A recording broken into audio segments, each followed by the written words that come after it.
The German invasion of France in World War II, known as the French Campaign or Fall Gelb Plan Yellow, was one of the most significant military operations of the early war. This attack occurred from May 10 to June 25, 1940, when Nazi Germany launched a large-scale invasion of France, Belgium, Luxembourg and the Netherlands. This was part of Adolf Hitler's strategy to dominate Western Europe after the successful German invasion of Poland in 1939. German background and plans. After Germany occupied Poland in September 1939, Britain and France declared war on Germany. But for the next few months there was a phony war, or Sitzkrieg, which is a situation where both sides did not engage in major fighting. However, Germany was planning a major invasion of the West. Adolf Hitler and his military staff developed a strategy known as Blitzkrieg, lightning war.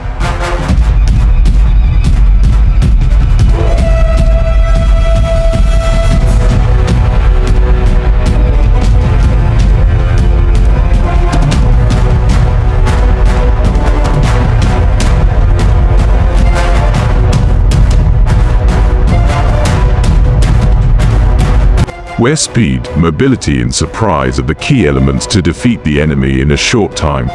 Germany's initial strategy, called Fall Gelb or Yellow Plan, was to attack through Belgium, which was the main route to France as it had been during World War I.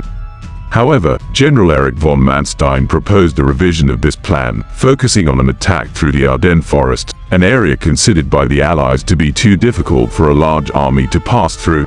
Argued that an attack through the Ardennes would take the Allies by surprise, as the region was not well defended. And here is the complete video on the history of the German invasion of France in World War II.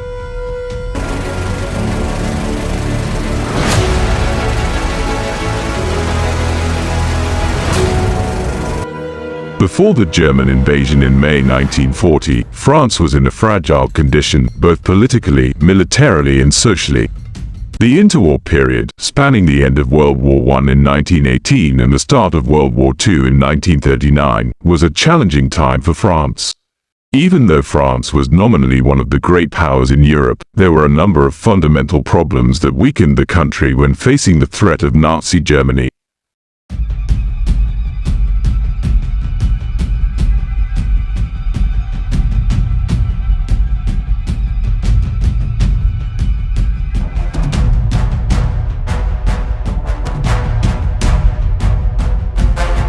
World War I, 1914-1918, left deep scars for France. As one of the main battlefields in the war, France experienced enormous destruction.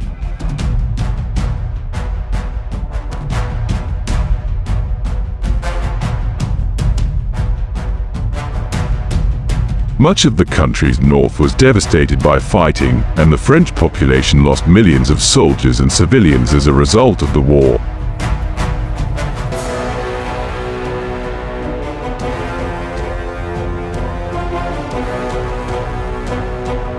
The psychological effects of the war were also enormous, with many French people fearing that another major war could wipe out the nation. After the war, the French government focused on economic and infrastructure reconstruction efforts. However, this endeavor is extremely difficult given the vast scale of destruction and debt burden facing the country. France also has to pay pensions for millions of disabled war veterans and benefits for families who lost their members in the war.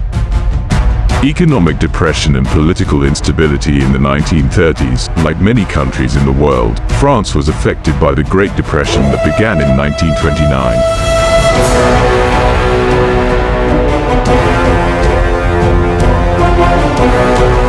This depression caused mass unemployment, poverty, and deep social discontent throughout the country. This exacerbated pre-existing political tensions in France, where various political parties, from socialists to conservatives and fascists, competed for power. This political instability is most visible in the frequent changes in government.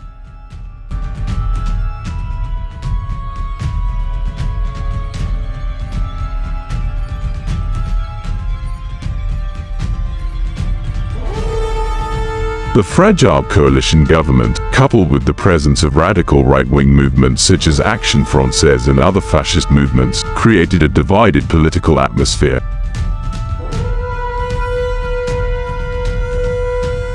France also saw the rise of a strong left-wing movement, with the influence of the Communist Party and the Front Populaire, a left-wing coalition that ruled briefly in the mid-1930s.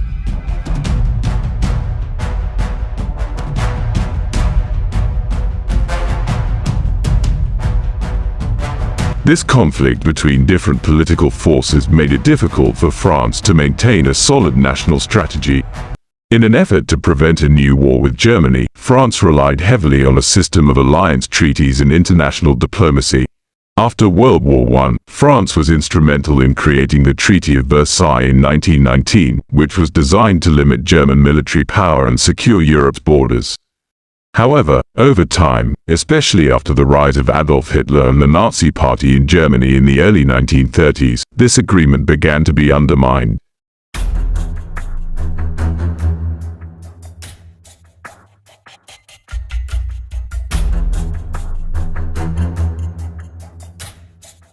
Germany, under Hitler, blatantly violated the terms of the Treaty of Versailles, especially when it came to strengthening their armed forces and reclaiming lost territories, such as the Rhineland in 1936.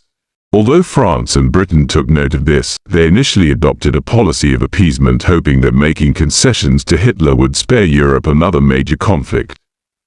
This included preventing the annexation of Austria by Germany, Anschluss, in 1938 and the destruction of Czechoslovakia in 1939. The trauma of World War I led France to take a defensive approach in its military preparations.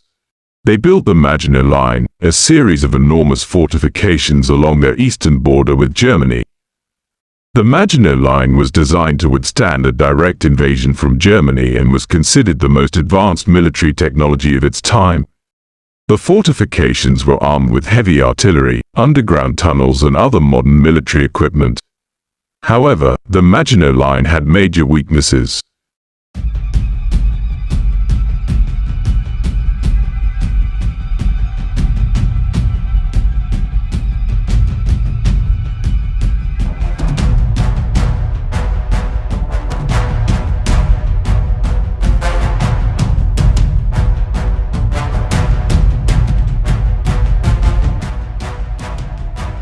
It did not extend across the entire French border, especially in the Ardennes region, which was considered impossible for German troops to pass due to its difficult geographical conditions.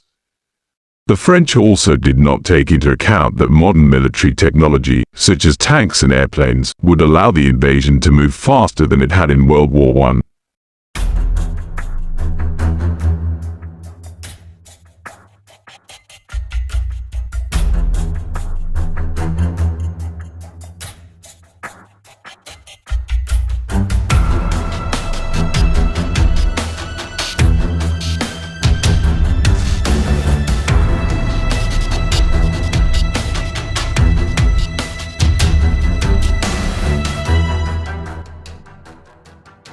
On May 10, 1940, Germany launched an offensive along the borders with Belgium, the Netherlands, and Luxembourg. Attacks on these countries served to lure Allied forces out and move north. Meanwhile, the main German forces, including panzer divisions, consisting of tanks and motorized vehicles, attacked through the Ardennes forest and towards the Meuse River. This attack succeeded in breaking the French defensive line called the Maginot Line, a system of fortifications built by the French along the German border. The speed and effectiveness of this attack surprised the Allied forces. On May 13, 1940, German troops successfully crossed the Meuse River at Sedan, France, and began to move rapidly westward, cutting off communication and supply lines for French and British troops in the north. Within days, German forces managed to separate the British, Belgian, and French armies, causing chaos among the Allied command.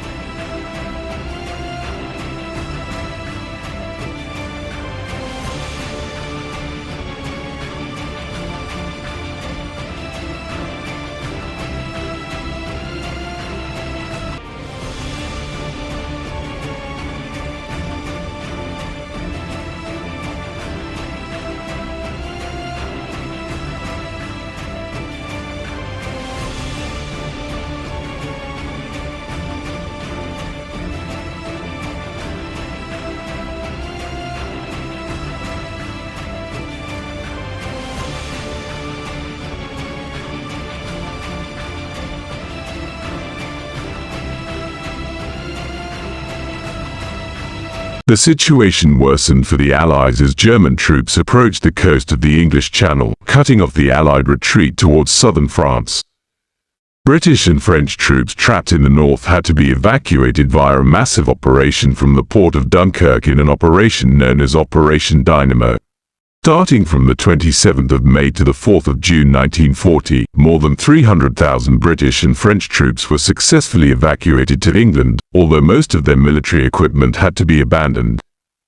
Although this evacuation was considered a success, major strategic defeat remained inevitable for the French. After the Dunkirk evacuation, German troops continued to advance south towards Paris. The French government, then led by Paul Reynaud, began to lose control and morale. On June 14, 1940, German troops succeeded in occupying Paris without much resistance. After the fall of Paris, France was no longer able to offer significant resistance. On June 22, 1940, France formally surrendered to Germany at Compiègne, the same place where Germany was forced to sign an armistice agreement after World War I. This surrender led to the division of France into two parts. Northern France, including Paris, was occupied by the Germans and controlled directly by them. In the south, the Vichy government was established, a collaborationist regime led by Marshal Philippe Pétain. This government collaborated with Nazi Germany and enforced a policy of collaboration, while General Charles de Gaulle fled to England and founded the Free French Resistance movement. The German attack on France demonstrated the failure of French and Allied military strategy at the beginning of the war, especially in responding to modern tactics such as blitzkrieg. The defeat of France became a symbol of German military strength and speed in the early stages of World War II, and marked the beginning of the Nazi occupation of Western Europe, which lasted until 1944.